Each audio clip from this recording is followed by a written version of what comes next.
a small fishing town has today turned into a bustling city and an industrial center with an absolutely active port.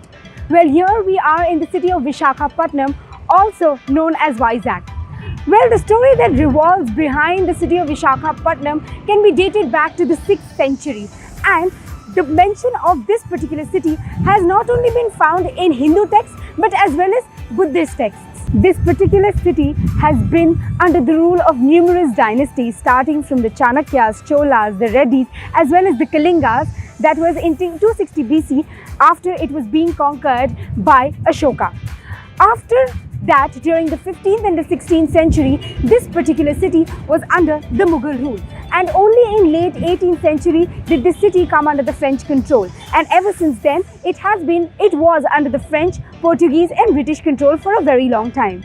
Ramakrishna beach at Vizag is one of the most famous tourist spots, where you will always come across many tourists during the sunrise and the sunset time, just standing here mesmerized in the expanse of the sea and viewing the sunrise and the sunsets.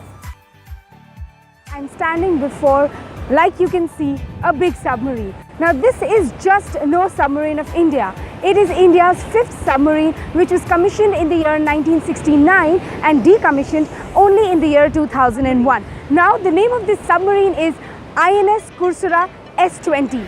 And why is it so historic? It was commissioned in the year 1969 and only decommissioned in the year 2001. It has participated in various wars, including the Indo-Pak War of 1971. And not only that, it has also been involved in various patrolling exercises around the shores of India in the Bay of Bengal with other countries. While walking down the beach road, one can come across two museums located right across each other.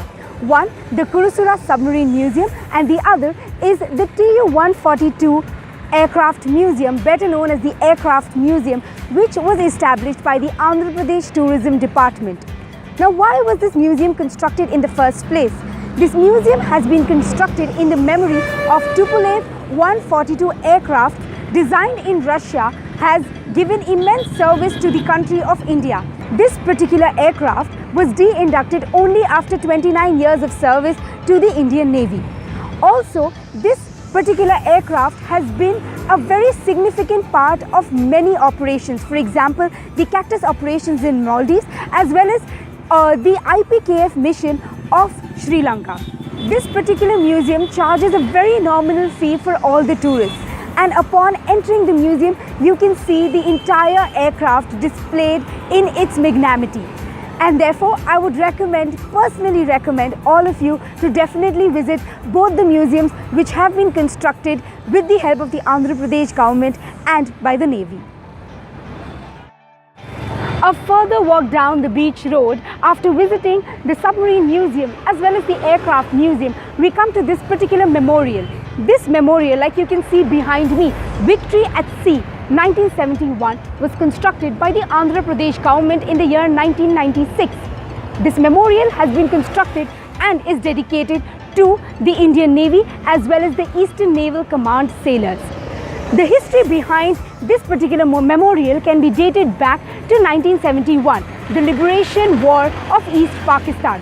During this war, we had the Pakistani forces targeting the Visakhapatnam port and wanted to destroy INS Vikrant, the aircraft carrier. But the Indian naval forces were successful in damaging and destroying the submarine PNS Ghazi, that was the Pakistani submarine, on the shores of Visakhapatnam. Visakhapatnam is known for the many beaches that surround it.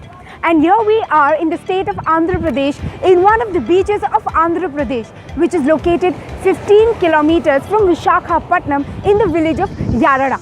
And this is the Yarada beach. Well, the people of Yarada usually derive their livelihood from occupations like fishing.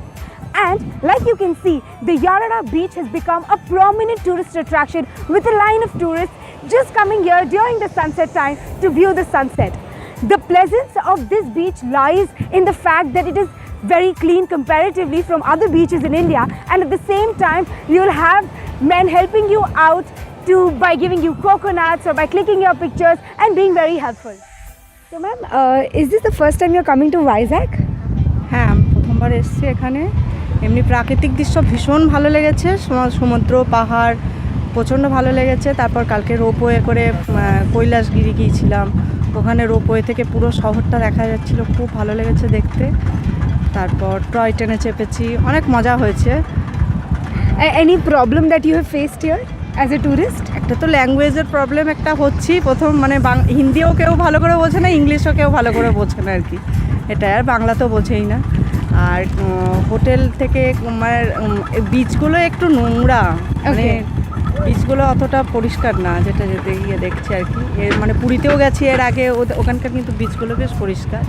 আর এমনি তো প্রাকৃতিক দৃশ্য ভীষণ ভালো, পাহাড় সমুদ্রতে ইয়েতে, এগুলো খুব ভালো লেগেছে। And you've come for a family vacation? হ্যাঁ, ফ্যামিলির সাথেই এসেছি, ফ্যামিলি ভ্যাকেশনে কাটাতে এসেছি। Thank you. Visakhapatnam is one of the most prominent tourist places owing to the landforms that it supports. You have cool beaches, you have hills, caves, everything for tourists to come and have a glance at. And at the same time, because of its geographical location and position, it caters to natural harbors, which has made it a strategic position for the nation of India as well. And therefore, we have the headquarters of the Indian Eastern Naval Command located right here in Visakhapatnam. The Indian Eastern Naval Command headquarters is located around the Scindia Road, which also houses the post office, the Hindustan shipyard and the dockyards for the country. With time, this jewel coast of East India has transformed from a normal village to one of the most busiest ports and a center for industrial trading. This actually began long time back with the coming of French, Portuguese, Dutch and British people to our nation. They used this particular port in order to import and export ivory, muslin, tobacco and other materials. Ever since then, this port has been one of the busiest ports and has been actively involved in trading and increasing the GDP of our nation.